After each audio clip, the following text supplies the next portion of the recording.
Praise the lord. యేసు నామమే జయము. మన రక్షకుడు మన విమోచకుడైన యేసుక్రీస్తు అతి పరిశుద్ధమైన నామములో అందరికీ వందనాలు. చిన్న ప్రార్థన ద్వారా ఈ రాత్రికాల సమయమందు వాక్య భాగమును ధ్యానించుకుందాము. పరిశుద్ధుడ మహాగణుడైన దేవ యేసయ్య, సర్వాధికారినైనా మీకే వేలాది వందనములు, కృతజ్ఞత స్తుతి స్తోత్రం చెల్లించుకుంటున్నాను తండ్రి. కానీ రాత్రికాల సమయమందు ప్రభు వాక్య భాగం ధ్యానిస్తుండగా వాక్య భాగం అర్థమవులకు సహాయం చేసి మీ కృపలో బలపరిచి మీకు మాదిరిగా మమ్మల్ని నడిపించమని చిన్న ప్రార్థన యేసు నామములో అడిగి వేడుకుంటున్నాను తండ్రి. Amen amen. కీర్తన గ్రంథం 77వ అధ్యాయం 6వ వచనము. నేను పాడిన పాట రాత్రి యందు జ్ఞాపకం చేసి కొందును, హృదయమున ధ్యానించుకొందును. దేవా, నా ఆత్మ నీ తీర్పు మార్గం శ్రద్ధగా వెతికెను. ఆమెన్. దేవుడి వాక్య భాగం దీవించును గాక.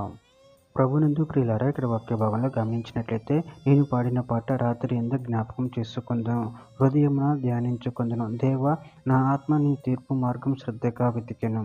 అదేవిధంగా వాక్య భాగంలో గమనించినట్లయితే కీర్తనల గ్రంథం 42వ అధ్యాయం 8వ వచనం.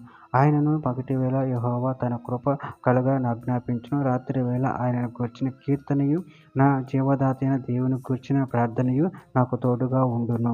హబక్కూకు గ్రంథం 3వ అధ్యాయం 17-18 వచనంలో, అంజూరపు చెట్లు పూయకుండినను, ద్రాక్ష చెట్లు ఫలింపకపోయినను, ఒలీవ చెట్లు కాపు లేక ఉండినను, చేనులోని పైరు పంటకు రాకపోయినను, గొర్రెలు దొడ్డిలో లేకపోయినను, శాలలో పశువులు లేకపోయినను, నేను యెహోవా యందు ఆనందించెదను. నా రక్షణకర్త అయిన నా దేవుని యందు నేను సంతోషించెదను. కీర్తన గ్రంథం 4వ అధ్యాయం 4వ వచనం. భయము నొంది పాపం చేయకుడి, మీరు పడకల మీద నుండగా మీ హృదయములలో ధ్యానం చేసుకొని ఊరుకుండుడి. కీర్తన గ్రంథం 139వ అధ్యాయం 23-24 వచనంలో, దేవా, నన్ను పరిశోధించి నా హృదయమును తెలుసుకొనుము, నన్ను పరీక్షించి నా ఆలోచనను తెలుసుకొనుము. నీ కాయస్కరమైన మార్గం నా యందున్నదేమో చూడుము, నిత్య మార్గం నన్ను నడిపింపుము.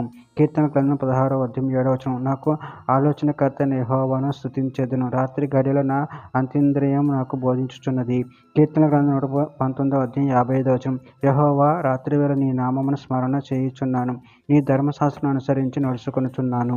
చివరిగా ఒక మాట, మీకా గ్రంథం 7వ అధ్యాయం 18వ వచనం. తన స్వాస్థ్యంలో శేషించిన వారి దోషమును పరిహరించి వారు చేసిన అతిక్రమముల విషయమై వారిని క్షమించు దేవుడునైనా నీతో సముడైన దేవుడున్నాడా? ఆయన కనికరం చూపుట యందు సంతోషించేవాడు గనుక నిరంతరము కోపముంచడు. ఆమె. దేవుడి వాక్య భాగం దీవించిన గాక. చిన్న ప్రార్థన చేసుకుందాము.